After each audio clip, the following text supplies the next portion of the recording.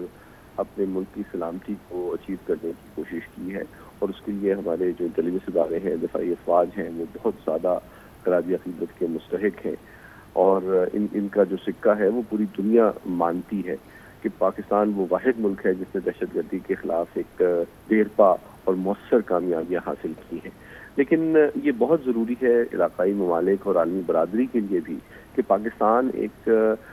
First line of defence ہے عالمی امن و سلامتی کے لیے دہشت گردی کے عالمی خطرے کے خلاف۔ اس لیے چاہے امریکہ ہو، چین ہو، روس ہو، اس علاقے کے دیگر ممالک ہو، ایران ہو، سنٹرل ایشیا، ان کو ضروری ہے کہ پاکستان کے ساتھ وہ انٹیلیجنس، کاؤنٹر ٹیررزم کے حوالے سے تعاون کو آگے بڑھائیں، تاکہ نہ صرف پاکستان بلکہ یہ پورا خطہ اور عالمی برادری جو افغانستان میں دہشت گردی دوبارہ سے پنپ رہی ہے، سر اٹھا رہی ہے، اس کے خطرات سے بچا جا سکے، اور اس خطے میں جو ترقی، خوشحالی، کنیکٹیوٹی کے مواقع جنم لے رہے ہیں اس کے ثمرات سے یہ پورا خطہ اور اس کے تمام ممالک جو ہیں وہ یکساں طور پر استفادہ کر سکیں۔ بالکل محمد علی صاحب، پاکستان کی جہاں تک بات کی جائے ہمیشہ سے مذاکرات کی دعوت دی گئی ہے، مذاکرات کی بات کی گئی ہے، امن کی بات کی گئی ہے۔ آج بھی تمام تر جو صحافیوں سے گفتگو ہوئی اس میں اسی چیزوں کو ہائی لائٹ کیا گیا کہ جس طرح کے ثبوت افغانستان کے سامنے پیش کیے جاتے ہیں افغانستان ہمیشہ اس کو نظر انداز کرتا ہے، لیکن اس بار پاکستان نے بھی واضح طور پہ کہا ہے کہ اب یہ اس چیز کو نظر انداز نہیں کیا جائے گا۔ ایسی سچویشن کے اندر آپ نہیں سمجھتے کہ افغانستان کو کسی نہ کسی بیک فٹ پہ کھیلنے کے بجائے بلکہ ایک مین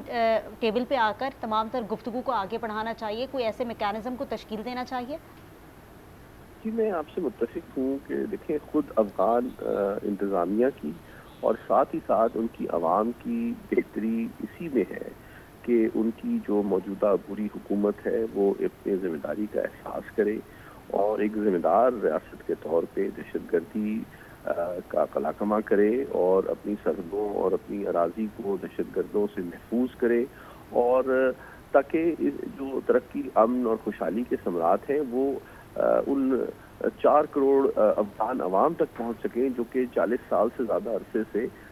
در بدر کی ٹھوکریں کھاتے پھر رہے ہیں، اور اسی ذریعے سے نہ صرف ان کے سیاسی نظام داخلی سطح پہ بھی مستحکم ہوگا اور عالمی سطح پہ بھی ان کے احترام اور اعتماد میں اضافہ ہوگا۔ لیکن لگتا یوں ہے کہ جو حالیہ واقعات ہوئے ہیں اور جس طرح کے غیر ذمہ دارانہ بیانات ان کے اعلیٰ حکام نے دیے ہیں، اس سے یہ ثابت ہوتا ہے کہ مستقبل قریب میں وہ بھارت کے ایک پراکسی کے طور پہ، دہشت گردی کے بیس کے طور پہ اپنے آپ کو پیش کر رہے ہیں، بجائے اس کے کہ وہ اپنے عوام کی ترقی خوشحالی پہ زور دیں، اپنے ہمسایہ ممالک کے ساتھ اعتماد کے رشتے میں جڑیں، دہشت گردی کا قلع کما کریں، عالمی جو کمٹمنٹس ہیں پرٹیکولرلی دوحہ ایکارڈ کے حوالے سے وہ پوری کریں، اور ایک ذمہ دار اور پرامن ریاست کے طور پہ اپنا تشخص اجاگر کریں۔ ٹھیک ہے، بہت شکریہ سید محمد علی صاحب، سیکیورٹی ایکسپرٹ ہمارے ساتھ موجود ہیں۔